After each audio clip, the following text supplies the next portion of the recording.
नमस्कार, next 9 live देख रहे हैं आप और मैं हूं आपके साथ प्रज्ञा सिंह। बहुत बहुत स्वागत है आपका हमारे आज के इस खास प्रोग्राम में। आज के इस प्रोग्राम में हम बात करेंगे कांग्रेस नेता राहुल गांधी की। राहुल गांधी की बात करें अगर तो इन दिनों काफी ज्यादा सुर्खियों में राहुल गांधी नजर आ रहे हैं। जब से उन्होंने अपनी भारत जोड़ो यात्रा की शुरुआत की है, इसके बाद से ही राहुल गांधी के कई रूप देखने को मिल रहे हैं। वो राहुल गांधी जिन्हें लेकर हमेशा यहाँ पर बीजेपी या फिर जो तमाम राजनीतिक पार्टियां हैं उनका मजाक उड़ाया करती थी, या फिर उनके बयानों को तोड़ मरोड़ कर जिस तरह से टीवी डिबेट में या फिर कई न्यूज चैनल्स में दिखाकर कहीं ना कहीं राहुल गांधी की छवि को खराब करने की कोशिश की जाती थी। लेकिन आज वही राहुल गांधी जिस तरह से इस यात्रा के जरिए जनता के बीच जुड़ रहे हैं, और राहुल गांधी का एक ऐसा रूप देखने को मिल रहा है जो न केवल यहां पर राजनीतिक पार्टियां बल्कि राहुल गांधी के परिवार को भी हैरान कर रहा है। वो राहुल गांधी जो अब तक सिर्फ बयानबाजी करते हुए नजर आते थे, आज वो आम जनता के बीच इस कदर जुड़ रहे हैं कि आम जनता भी उनसे जुड़ रही है। राहुल गांधी की अगर बात करें तो भारत जोड़ो यात्रा से 2024 में कांग्रेस पार्टी को जीत मिलेगी या नहीं, इस पर अभी किसी भी तरह की टिप्पणी करना शायद लाजमी नहीं है। लेकिन एक बात तो साफ है कि जिस तरह से राहुल गांधी ने भारत जोड़ो यात्रा का आह्वान किया है, उसके बाद से कहीं ना कहीं कांग्रेस पार्टी की छवि यहां पर बदलती हुई दिखाई दे रही है।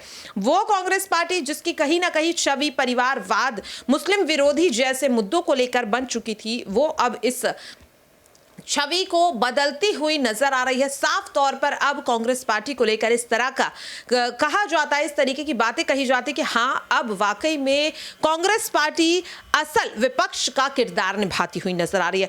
अब राहुल गांधी ने अपनी पार्टी को इस तरह से बदल दिया है। वही कह सकते हैं कि जब उन्होंने जिम्मेदारियां किसी और को सौंप दी तो उन पर किसी तरह का प्रेशर नहीं रहा। जब तक वो कांग्रेस पार्टी के राष्ट्रीय अध्यक्ष थे, तब तक उन्हें कांग्रेस पार्टी से जुड़ा हर जरूरी मुद्दा उनके पास आकर पहुंचता था, उन्हीं को उसे सुलझाना होता था। फिर चाहे वो किसी भी राज्य की सरकार को लेकर हो, किसी भी नेता के बयान को लेकर हो, या फिर आगामी चुनाव को लेकर हो। लेकिन जब से राहुल गांधी ने यहां पर राष्ट्रीय अध्यक्ष के पद से इस्तीफा दिया है, उसके बाद से साफ तौर पर देखने को मिल रहा है कि अब राहुल गांधी वाकई में सिर्फ राजनीतिक मुद्दों पर नहीं बल्कि जो आम जनता की समस्या है उन पर भी अपनी आवाज उठाते हैं।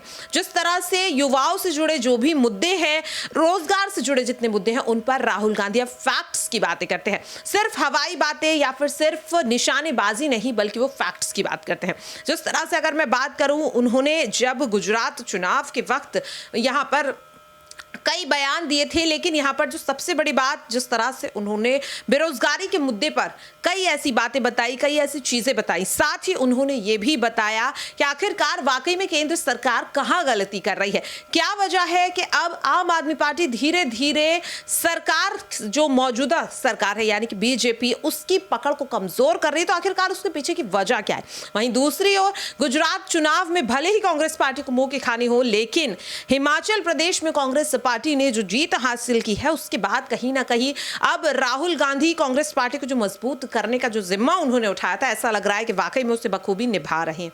और साफ तौर पर भारत जोड़ो यात्रा का जो समर्थन लगातार बढ़ता जा रहा है, चाहे आम जनता हो या फिर यहां पर कई जानी मानी हस्तियां धीरे धीरे कांग्रेस पार्टी के साथ जुड़ रही है। और साफ तौर पर साल 2024 के चुनाव में कांग्रेस पार्टी एक मजबूत विपक्ष के रूप में यहां पर एक विकल्प देखती हुई नजर आ रही है। कांग्रेस पार्टी को अब तक यहां पर बीजेपी कई राज्यों में चुनाव के वक्त यही कहती थी कि कांग्रेस पार्टी तो रेस में ही नहीं है। चाहे वो 5 राज्यों यानी कि उत्तर प्रदेश, उत्तराखंड समेत जो 5 राज्यों में विधानसभा चुनाव हुए, उसमें यहां पर जिस तरीके से बीजेपी ने यह चीज दावा किया इस बात का, और अब जिस तरह से गुजरात चुनाव में भी ऐसा दावा किया। लेकिन हिमाचल प्रदेश में मिली जीत के बाद साफ तौर पर कहीं ना कहीं कांग्रेस पार्टी ने बीजेपी की नींव हिलाने का तो काम कर दिया है। इस बीच राहुल गांधी की वो वीडियो आपको दिखाना चाहेंगे कि आखिरकार क्या कुछ कहते हुए नजर आ रहे हैं राहुल गांधी। तो पहले देखिए ये वीडियो। आईपीएस में जाना चाहता हूं, इंजीनियर बनना चाहता हूं, डॉक्टर बनना चाहता हूं, सेना में या सीआरपीएफ, बीएसएफ में जाना चाहता हूं, और फिर जुडिशरी में काम करना चाहता हूं। ये जवाब मिलते हैं। उसके बाद मैं पूछता हूं, बेटा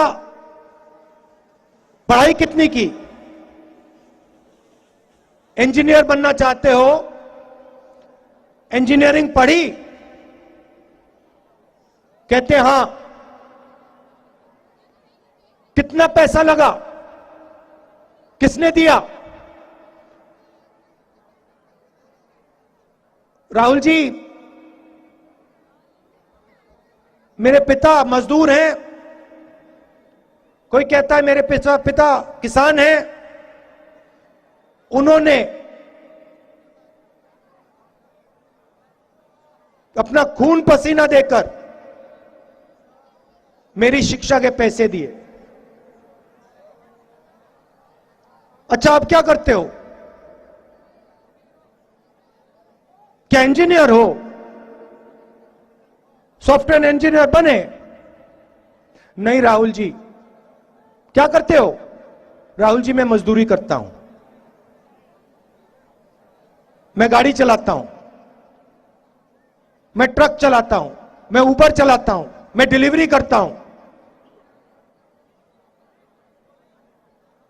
तो सबसे पहली चीज जो टूटी है, हिंदुस्तान के करोड़ों युवाओं के सपने टूटे हैं। एक नहीं, करोड़ों युवाओं के सपने। कोई इंजीनियर बनने निकला, मजदूर बन गया। डॉक्टर बनने निकला, मजदूर बन गया। सेना में जाना चाहता था। प्रधानमंत्री कहते हैं पहले सर्विस होती थी, पूरी जिंदगी सेना आपकी देखभाल करती थी। अब नई योजना लाए हैं, अग्निवीर योजना। इसमें आप 4 साल काम करोगे, उसके बाद जूता मार के निकाल देंगे।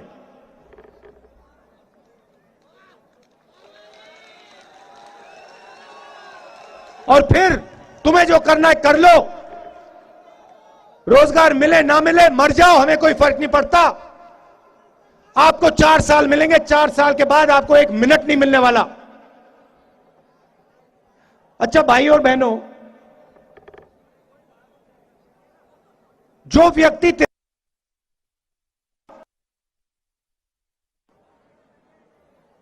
बॉर्डर पे जाके करता है, जो देश को कहता है कि मैं इस देश को अपनी जिंदगी देना चाहता हूं, देश के लिए मैं गोली खाना चाहता हूं, क्या अग्निवीर योजना उसका अपमान नहीं है? कि आपने उसे कहा हां गोली खाना चाहते हो, हां ठीक है गोली खाओ, मगर हम तुम्हें सिर्फ 4 साल देंगे, 5वां साल नहीं देंगे। अपमान नहीं है क्या?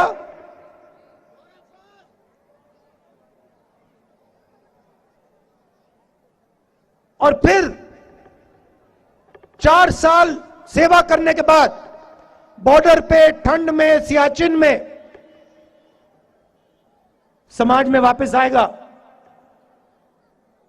जो एक सर्विसमैन को आज हिंदुस्तान के हर गांव में आदर मिलता है,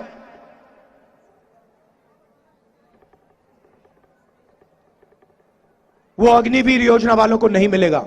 तुमने तो सिर्फ 4 साल सेवा की, तुम कौन हो?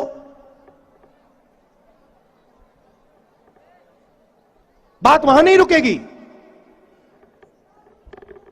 फिर यह देश उसको कहेगा, नरेंद्र मोदी जी की सरकार उसको कहेगी कि बेटा तुमने 4 साल काम किया, आर्मी से उठा के हमने फेंक दिया, अब हिंदुस्तान में जाओ, वापस सड़कों पे जाओ और मजदूरी करो, क्योंकि रोजगार। तो देखा आपने किस तरह से राहुल गांधी एक बार फिर से बीजेपी पर करारा हमला बोलते हुए नजर आ रहे हैं और उनका ये बयान एक बार फिर से पार्टी के बीच खलबली मचाता हुआ नजर आ रहा है। सवाल हमारा आपसे यही है कि राहुल गांधी जो पार्टी को मजबूत कर रहे हैं, क्या इसका फायदा साल 2024 के लोकसभा चुनाव में मिलेगा या नहीं? अपनी राय कमेंट बॉक्स में जरूर रखिएगा। आज के लिए इस खास प्रोग्राम में इतना ही। मुझे दीजिए इजाजत। नमस्कार।